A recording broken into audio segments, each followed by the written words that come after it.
You had this movie, and it really hit not long after you came out.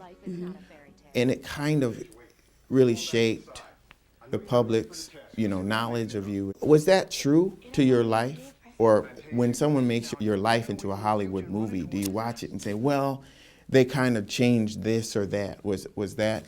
When it came down to my Lifetime movie, I was in control of everything. Okay. And being the fact that I work with Debbie Allen, who is a woman that genuinely loves and cares for me to this day, she checks on me.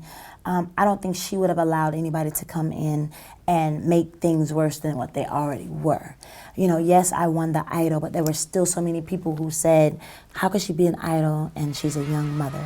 How could she be an idol and she doesn't have a high school diploma? So there were a lot of things that people had already set up to try to not let me in certain doors. So my reason for doing the movie so early, because some people would say, well, how could you do a movie so early? You haven't even lived half of your life yet. You're only 28. I'm only 28 now. But for me at that time, it was my way of telling them that life is not a fairy tale. I may not be an idol to you, you see. I may not be perfect to you. But there's so many people who've been down this road, and you mean to tell me I can't be what I want to be because I messed up or I failed at this, because I picked myself up and I'm doing good. Don't keep me there. Life is not a fairy tale. So Debbie Allen made sure I was protected. I made sure I was protected. And of course, whenever you do movies, they'll try to put a little something in there that may not be exactly the way it happened. But Did that happen and then you said, no, I need you to change that? And guess what? Lifetime, I thank them. They changed it. And I think that they genuinely loved and cared for me. And they seen like this young lady is special. She's been through some things, but her life is her testimony, and we believe and we're rooting for her. So everything turned out the way I wanted it to turn out.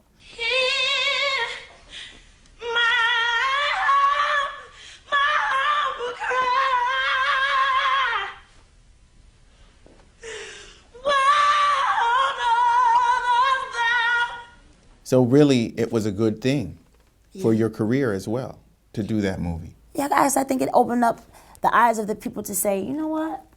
Wait a minute. I got a pass. We got some skeletons, just all different. Everybody goes through things. Nobody's perfect but the man upstairs. So I thank God for that movie. And it's still to this day, it's playing.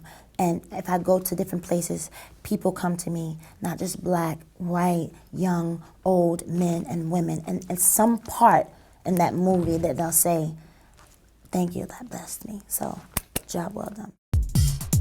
When you're on a stage, you just know what your people want to hear. You know what they need to hear. And so I wanted to take my live performance and put that on an album. That is a way to reach out to people who probably would never go to church or never been to church. And it's a way to reach out to those who are out here, in the world. I feel God put me here for a reason. This is my ministry.